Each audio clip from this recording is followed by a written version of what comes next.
Hey everybody, it's Net King and welcome back to my convention comparison video. This is my third convention comparison video, which will be two anime conventions. One of them was my newest convention I had attended this year. Today we will be comparing Anime North and Anime Toronto. If you haven't watched my first two convention comparison videos, which were Anime North vs Fan Expo Canada and Fan Expo Canada vs Toronto Comic Con, I'll link it down in the descriptions below. Anime Toronto was originally International Fan Festival Toronto, which began in 2019. Anime Toronto is organized by the same person as Annie Revo in Vancouver, which I'm planning to attend in 2026. Anime Toronto 2023, which I attended, was the second time it has been hosted, as it was cancelled from 2020 to 2022 due to the pandemic. This was my fourth and last major convention in the year 2023. Before I begin, please note that what I will be discussing in this video is based on my own opinion and experiences, so this may differ with yours. Also, you should follow me on Twitter and TikTok, which I will link in the descriptions below. Please consider joining my Discord server, which is also linked in the descriptions below. Now without further ado, let's get straight into this video. I hope you enjoy it. Anime North takes place at the Toronto Congress Centre, which is located in Etobicoke near the Toronto International Pearson Airport. It is on Dixon Road between Martin Grove Road and Highway 27. As there are no subway stations nearby, you would have to get on a bus in order to arrive there, which can be a problem, especially it usually takes at least around 30 to 40 minutes to arrive from the subway station. The shortest direct connection, which is from Kipling Station, is the 46 Martin Grove. However, when you arrive at Dixon Road, you'll need to walk about 10 minutes to get to the Toronto Congress Centre, as it won't directly stop there. Another direct connection is the 52 Lawrence West from either Lawrence or Lawrence West stations. The route is longer, though the bus will stop directly at the Toronto Congress Centre. Anime Toronto takes place at the Metro Toronto Convention Centre, which is the same place that Toronto Comic Con and Fan Expo Canada takes place. It is located near Union Station, which is on Front Street West, which is on the same street as the Convention Centre, and is only a few blocks away. The walk takes less than 10 minutes from the station. The cost of a single-day ticket in advance at Anime North ranges from $45 to $55. A single-day ticket for both Friday and Sunday are $45, while a single ticket for Saturday is $55. A ticket for all 3 days costs $70, which actually is pretty cheap considering the fact that it isn't even that far off from any of the single-day ticket prices, and it's for all 3 days. At full price, it is increased by $5, which isn't much, but I highly recommend buying it as early as possible because these tickets can be sold out even before they can be sold at the door. For Anime Toronto, single-day tickets can only be sold at the door and not online, unlike the other conventions that I've attended. So online, you can only order general admission, which are all 3 days, or premium package. There is an option for merch to be included in the order, which will cost extra for both general and premium.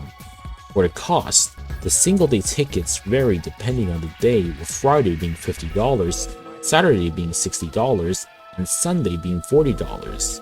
The general admission costs $85. For merch included, it will cost $95. Premium package costs $250, while the merch included costs $280. The general admission packages have early bird pricing, which can go as low as about $60. However, premium packages don't have early bird pricing. Anime North is held at multiple buildings, which are the Toronto Congress Centre, Delta Hotel, and Sheraton Hotel. The main part of the convention is at the Toronto Congress Centre, where there are two buildings, the North and South. Usually there are vendors, panels, and cosplay photo shoots. South of Dixon Road, which is nearby, is the Delta Hotel, where the anime screenings, game shows, and also cosplay photo shoots. West of Highway 27 is the Sheraton Hotel, where the gaming panels are held. Since there are no pedestrian bridges or underpasses to connect to these buildings, walking outdoors is required. And not only that, For Sheraton Hotel, you have to cross the bridge, which is pretty long. However, there is a shuttle bus. Other than that, a huge chunk of the venue is outdoors in the parking lot of the Toronto Congress Center. In 2023, when I was recording the Genshin Impact and Arknights photo shoot, it was better as it was held in May where the weather was manageable compared to 2022 where the weather was hot. Anime Toronto was held at only the North Building of the Metro Toronto Convention Center, just like how Toronto Comic Con did.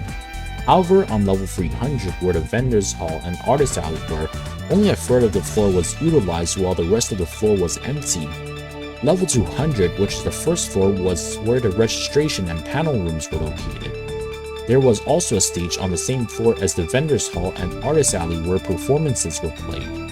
This is the smallest major anime convention that I've attended so far. In this convention, I literally went through every vendor in less than half an hour. Though there is a panel in this convention which is great, and a lot of panels, actually. Especially international anime events in 101, which was my favorite as I will need that information for the future where I will attend more cons not just outside of Toronto but internationally. Let's move on to guests and autographs, which is something I haven't covered before for my comparison video. Guests at Anime North are usually English voice actors, and recently in 2022, they started having VTubers as guests, which is a great change as the convention has more guests than it did in the past several years. Anime North usually doesn't have as many Japanese guests because they usually are in Autocathon in Montreal. In Anime North, you are allowed to have personal items signed for autographs. Anime Toronto has more Japanese guests unlike Anime North.